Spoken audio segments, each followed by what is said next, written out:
नमस्कार। आज की इस छोटी सी वीडियो का उद्देश्य मात्र ये है कि हम समाज में फैली हुई एसीएल सर्जरी से संबंधित कुछ भ्रांतियों का निराकरण कर सकें। पहला जो भ्रांति है कि हमें ऑपरेशन कब कराना चाहिए। ये ऑपरेशन लगभग 3 से 4 हफ्ते के अंतर पे कराना चाहिए, जब घुटने के अंदर स्वेलिंग ना रहे, कोई पेन भी ना रहे और आपको चलने फिरने में कोई तकलीफ ना हो। दूसरा सवाल ये रहता है कि हमें ये ऑपरेशन कैसे कराना चाहिए। ये ऑपरेशन आर्थ्रोस्कोपी, जिसको कि हम अपना आम भाषा में की होल सर्जरी कहते हैं, उसके माध्यम से ही कराना चाहिए।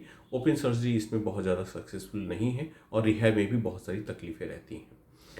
तीसरी बात कि हमें इसमें इम्प्लांट कौन सा डलवाना चाहिए। इम्प्लांट चाहे आप इम्पोर्टेड क्वालिटी का डलवाएं, चाहे आप अपना इंडियन इम्प्लांट डलवाएं, दोनों के रिजल्ट लगभग सेम है। अगर सर्जरी प्रॉपरली हुई है और प्रॉपरली सर्जरी के बाद में रिहैब प्रोग्राम अच्छे से हुआ है तो दोनों सर्जरी अपने आप में चाहे इंडियन इम्प्लांट के साथ में आप करवाएं या फिर इम्पोर्टेड क्लास के इम्प्लांट के साथ में करवाएं, रिजल्ट सेम रहता है।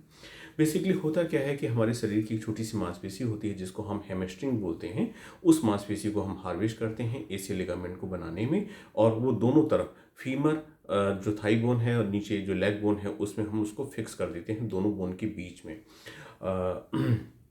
तीसरा सवाल अक्सर कर रहता है कि हम ठीक कितने दिनों में हो जाएंगे।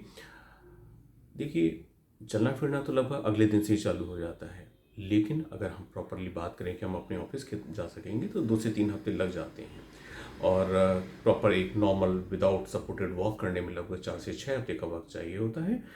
लेकिन अगर आप स्पोर्ट की बात करें कि हम इस स्पोर्ट में दोबारा से अपनी वापसी कैसे कर सकते हैं, ऐसी स्थिति में आपको कम से कम 6 से 8 महीने का अच्छे से इंटेंसिव रिहैब प्रोग्राम पालन करना पड़ता है, तभी आप अपना अच्छे से स्पोर्ट्स में अपना जिस लेवल पे आप इंजरी से पहले थे उस लेवल पे आप पहुंच पाएंगे।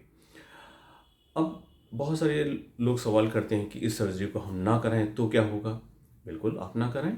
अगर आपकी उम्र 40 से ऊपर है, अगर आपका सेडेंटरी लाइफ स्टाइल है, आपकी जो वर्किंग पैटर्न है बिल्कुल बैठे रहने का है, कोई ज़्यादा दौड़ भाग नहीं है, आप कसरत से काम चला सकते हैं।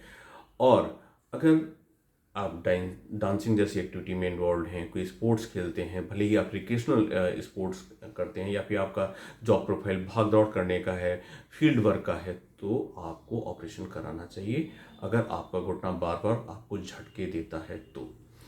कारण ये, अगर हम इसको ना कराएं तो हमारा ये घुटना बार बार इस तरह से झटके खाता रहता है। बेसिकली जो एसीएल लिगामेंट है उसका काम है घुटने को इस तरह से ट्विस्टिंग मूवमेंट से रोकना। अब जब ये ट्विस्टिंग मूवमेंट बार बार होने लग जाता है तो ये घुटने की जो अंदर कार्टिलेज होती है, मेनिस्कस होता है, ये डैमेज हो जाते हैं। और ये जब जब डैमेज हो जाते हैं तो उसके बाद में एसीएल सर्जरी का बहुत ज़्यादा कोई फ़ायदा नहीं मिल पाता, जो कि अपना पुराने लेवल पे इंसान पहुंच सके। इसके अतिरिक्त आपके मन में अगर कोई और भ्रांति है तो आप हमारी वेबसाइट को अप्रोच कर सकते हैं। नमस्कार।